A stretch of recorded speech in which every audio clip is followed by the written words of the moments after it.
Hey guys, so today I want to talk about my new version of Galakrond Hand Warlock. And I've played a lot of this deck in the last meta, and this is kind of my current list. And I was finding the two big weaknesses is just generally decks that go face where it was really struggling with.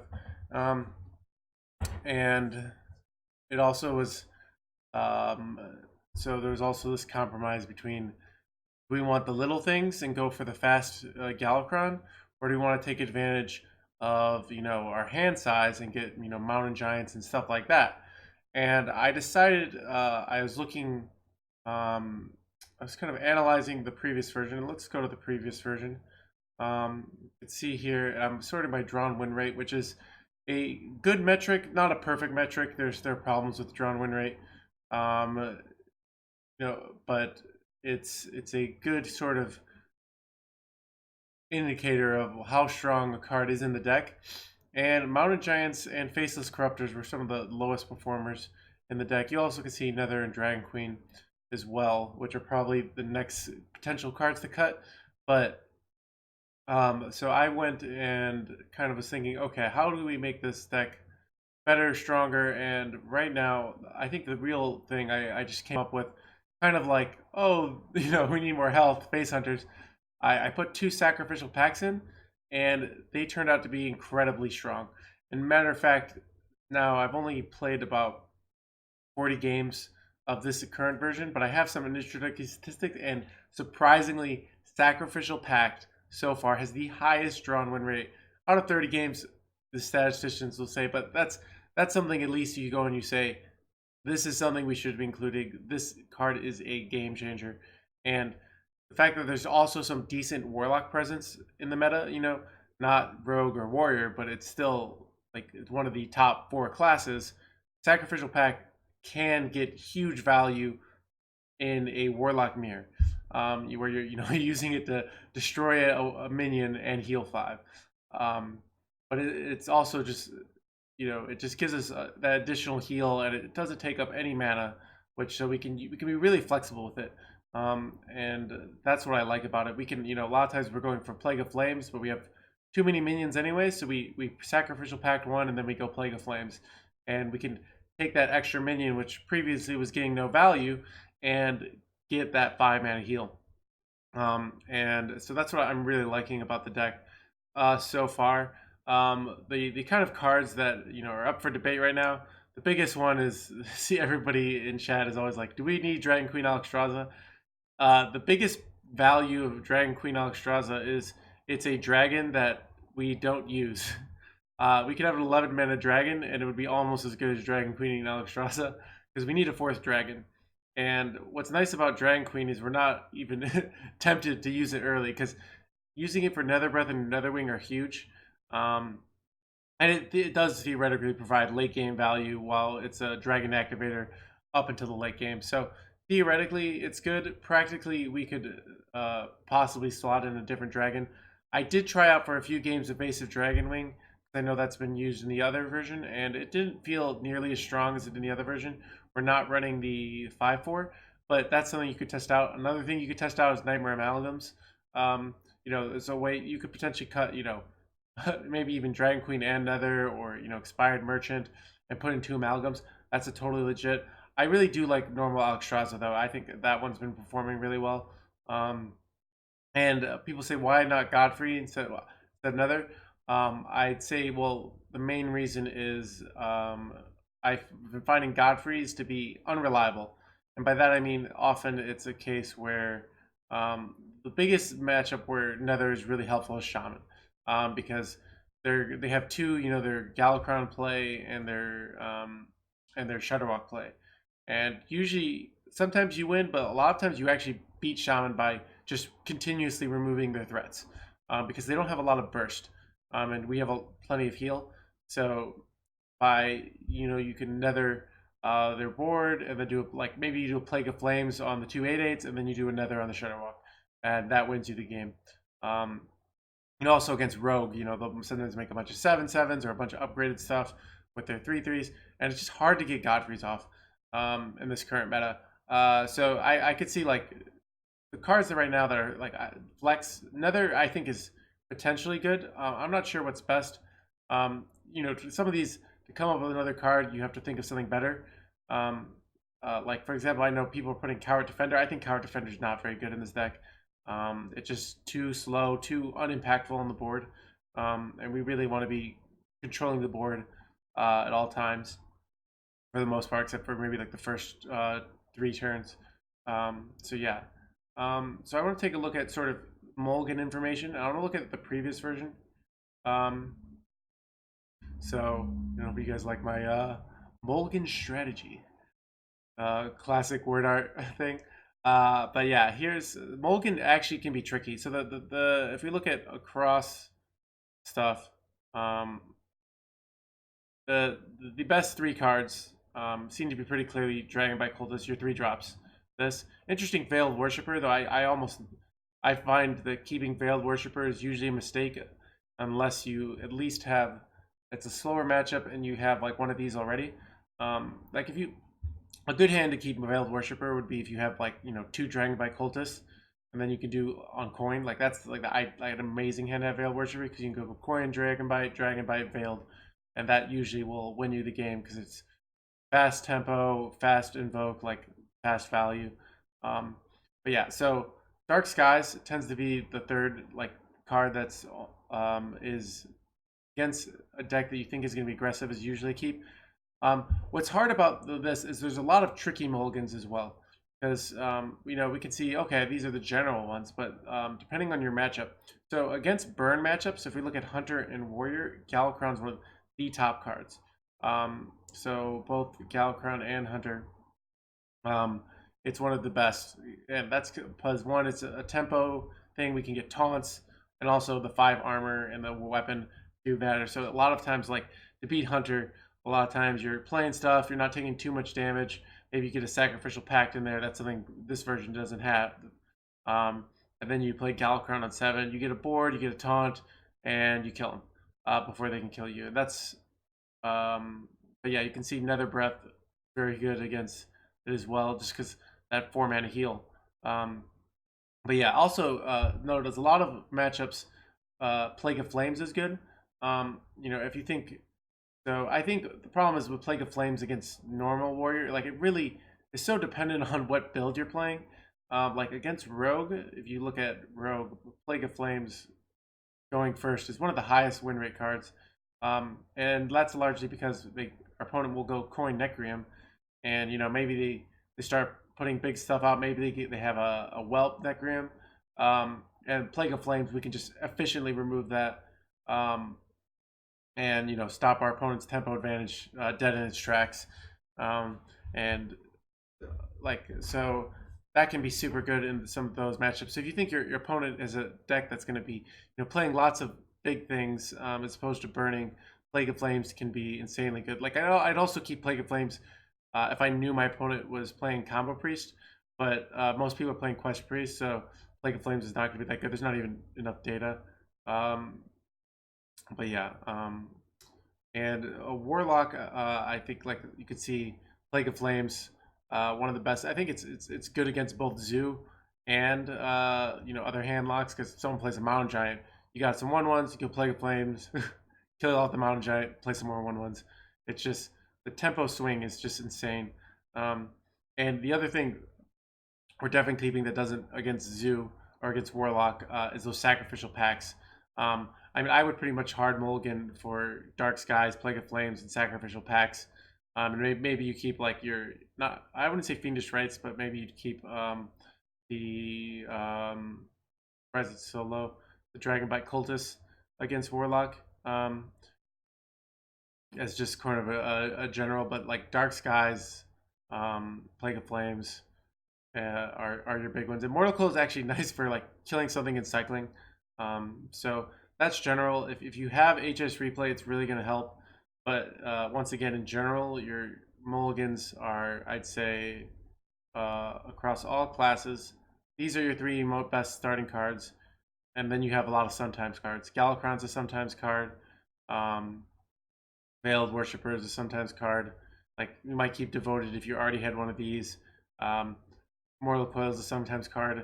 I haven't been really keeping Nether Breath that much, especially if you don't think your opponent's a burn matchup. The thing is, like, you don't have a dragon more often than you think. And also, Crazy Netherwing definitely a sometimes card.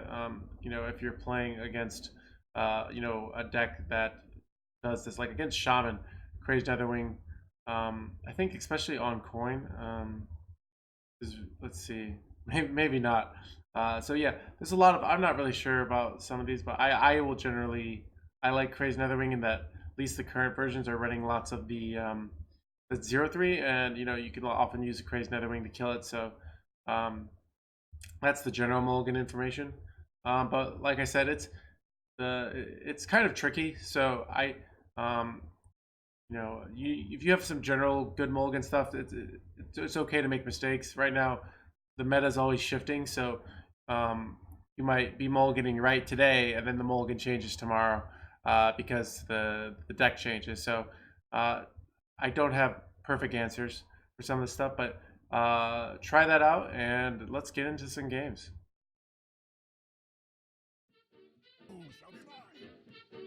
Oh, of course, yeah, but I'm not sure what off the top of my head.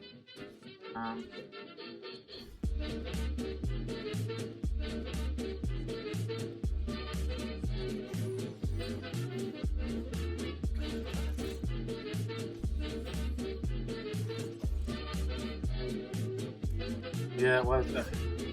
Dragon would be nice here. We could just kill this off and get the heal right away instead of never coming to your opponent.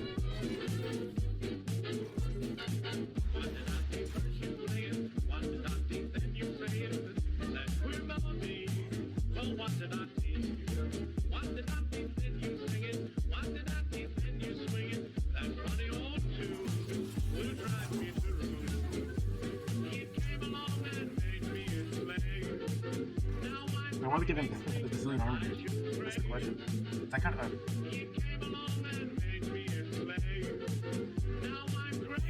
No. How many stubs? Not enough. Let's see.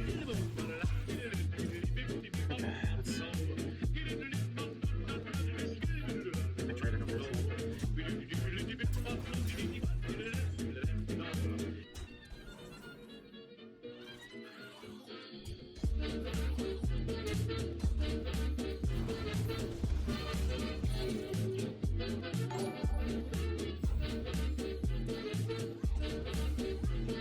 Thank you for following.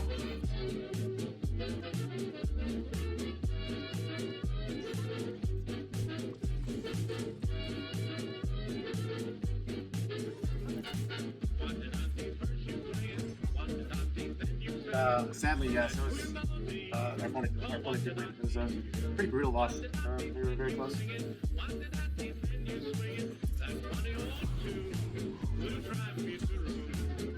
think I'm actually gonna. We haven't played any Awakens here, so I'm gonna go sacrifice this while we can, because we might go Awaken here. We don't get that value, so yeah. Because like Kronks, they're out of stuff, and then we just it was brutal. I mean, I think any other top deck we win that game, I think I might have played. People are running versions that don't run Leroy right now, and I think I was playing 2 Leroy Afraid. I think actually a lot of these versions are profiting from the fact that people are playing around Leroy. Like, really, they should just be kind of ignoring Leroy.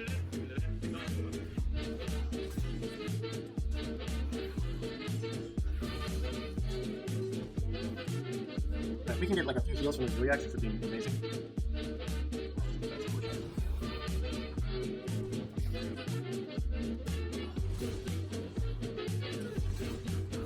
I feel like they're setting up for a Barista next turn.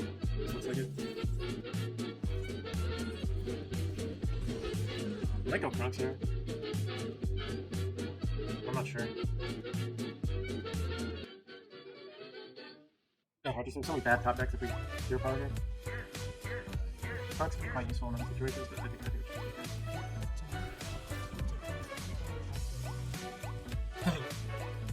I mean, yeah, it's... People definitely have an association of Leroy with dying.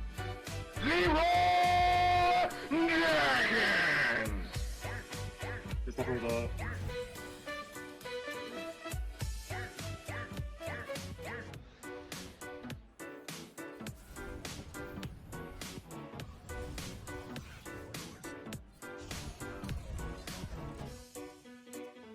already wondered maybe I shouldn't have used that on that because we could have. But I don't know. It's probably fine. Good grease in here. Yep.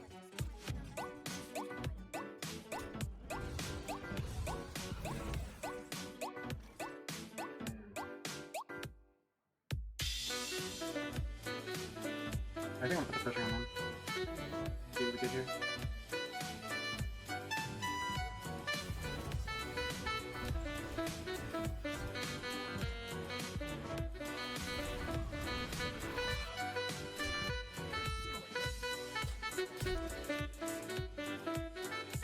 I don't know if I like this whole play, because the problem is now we're in a spot where we didn't draw either of our Veiled Worshipper. But we're in a spot where if we don't get some good top decks here, like, they're just going to keep signing, and it's going to be really awkward.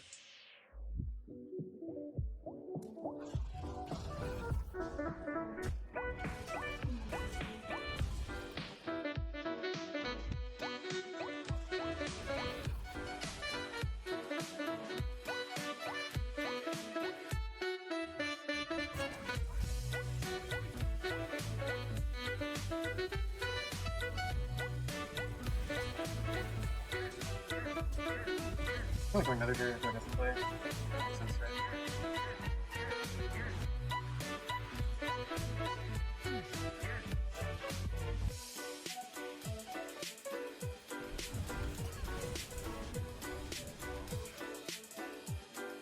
It's a lot of warrior out there, so you have to be able to beat warrior.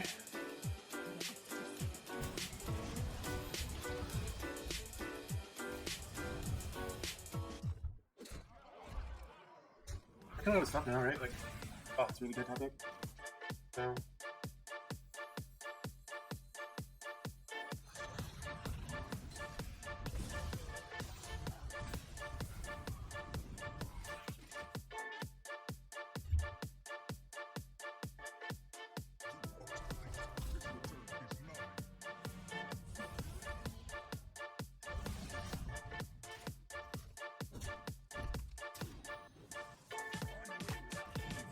Okay. I don't like taking the 6 damage here. I don't like it one bit. But it's kind of an awkward spot here. This is just... This 1-1 sucks here, because we would be able to kill this. So might go Veiled Worshipper into Abyssal here. I just really don't like using full card stats here. I could go second Veiled Worshipper, and very likely get Plague of Flames. No way. Wow, you did. That sucks.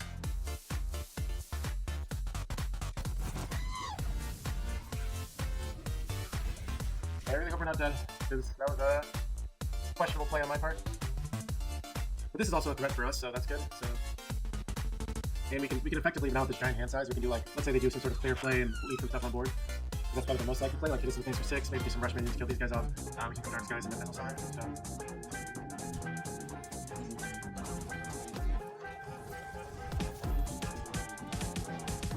Waken? Okay,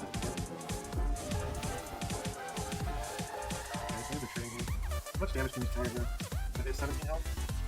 If we go... That's great. Probably rightly so. Good. Wondering how safe we need to be here. I kind of like hit Dark Skies and some Abyssal Thunder. Just giving them all that armor. But you also can go crazy that over here, but it doesn't even kill this off, which I don't like, so I think it sucks in a way, but it's giving a lot of armor.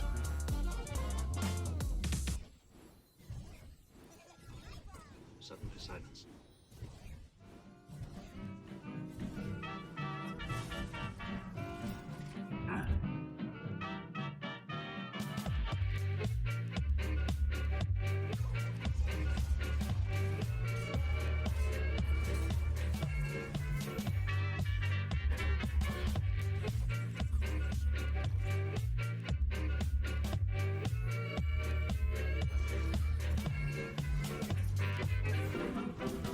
Damage returning.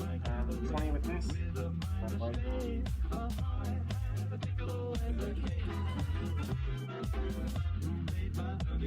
We have another sign, so get big out of here.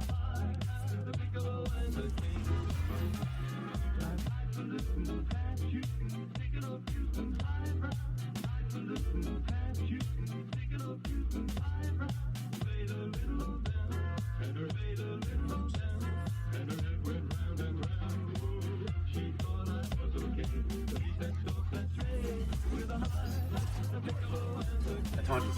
It's waiting gold there. Okay.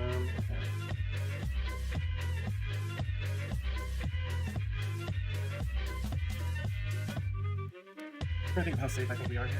So we're down to 10 next turn. I think we need the pressure here, unfortunately. I think we have to go for anything. We need to kill him or could have gone down for doing tree play, but I don't like that. Oh, that's really good. Really good.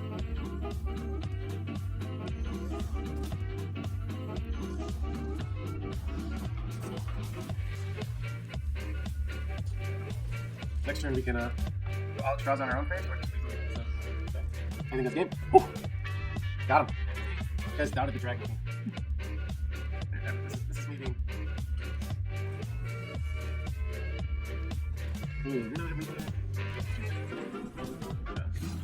You go Devoted Maniac Rush. Okay, that doesn't actually do it. Devoted Maniac Rush trade that we can smack up the face for 9, 6, 6. So that's 12 plus 9.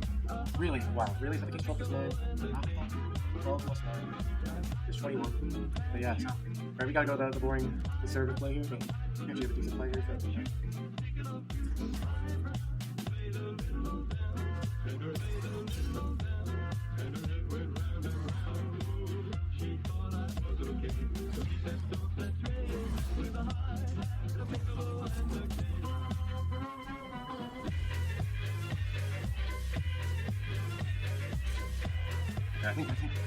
Don't think we have a combination of cards that can win them the game here, but no, it was off. We could do Rush plus this, and I found it not lethal. Okay, well, interesting consequence right there. You're liking it? Yeah, they were liking the brawl. So, alright, that's what should have happened last game, right? Wow, that matchup's such a grind.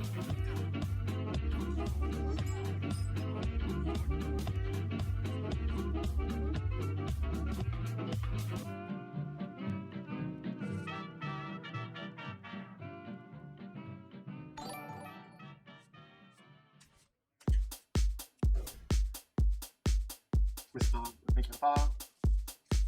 Yeah, I mean, it's what's hard is what we really want to be doing is using Plague of Flames, but like they have just so many threats. So it's sometimes like if we draw well, we just have like kind of awkwardly full hand. But if we draw well, like usually we can actually just beat all their threats. So, hey Rampage, thank you. Yeah, trying something new out. Cam Combination. Oh yeah, yeah. For some reason I messed up my thing, so it's really big right now, so it's not shrinking. I need to figure it out. But yeah, qualified indeed. Let's see what we got here. Okay.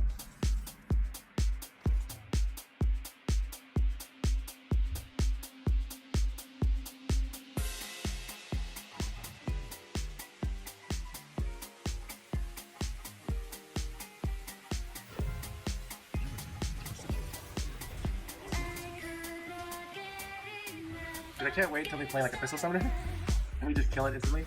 It's just like a free win from that point. Okay.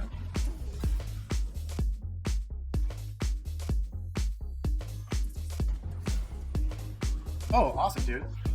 Congrats. What deck did you play? I was the previous night I was like ranked 20. I'm not sure. Yeah, I'm going. I have to make it happen. But ooh, I'm playing my old deck. I think we have the superior version. What I'd like to think here. But I don't know if they're running. Oh, our sacrificial packs are going to be so insane on Galacron. So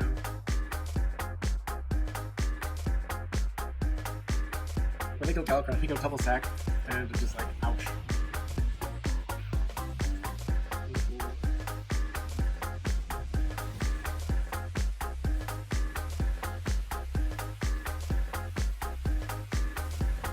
I actually think we go sacrificial pack here, not using anything, because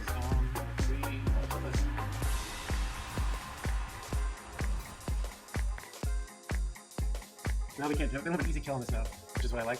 Otherwise, now it's like they have to play like Dark Skies or something. I just joined ATK mode, so I have a team there. I have some friends too, but you know, if you're especially like come close, I'll be testing stuff out. So if you're looking to test stuff out, feel free to hit me up. I'm just really focusing on the streaming learning. But once the tournament comes, I'll be focusing on the other side being high priority. So.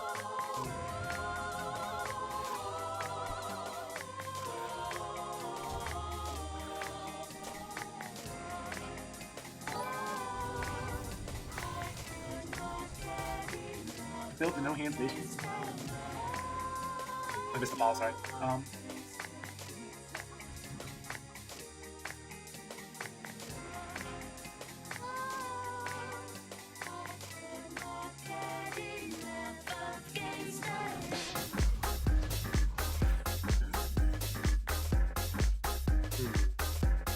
Look at that double Dragon Queen value, but like that here. Get the like look for actually don't think we do it, I changed my mind. Looks like Fiendish Rights or Dragon Bite Focus here, I think it's better. Ah, got it. Oh, exactly. Process? Exactly what you were looking for.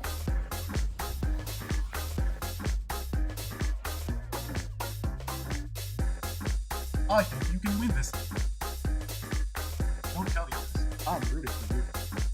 I think my favorite thing about Battlegrounds is just Bob's words of encouragement.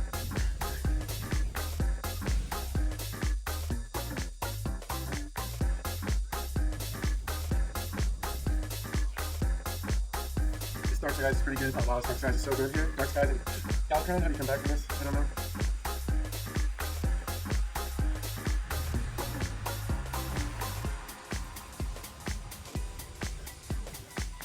I like this game because I feel like we're proving, even though it's easy to win when we have double sacrificial pack, but I think we have the superior version of this deck. No Mountain Giants, just like, wow. Dude, we're leveraging our whole deck at 11 cards, right? Like, we have Dragon Queen, currently we have double Nether Breath, double Devoted, and double Tail. No Mountain Giants. Mountain Giants are old news. This is the new age of Galcron and Warlock. No?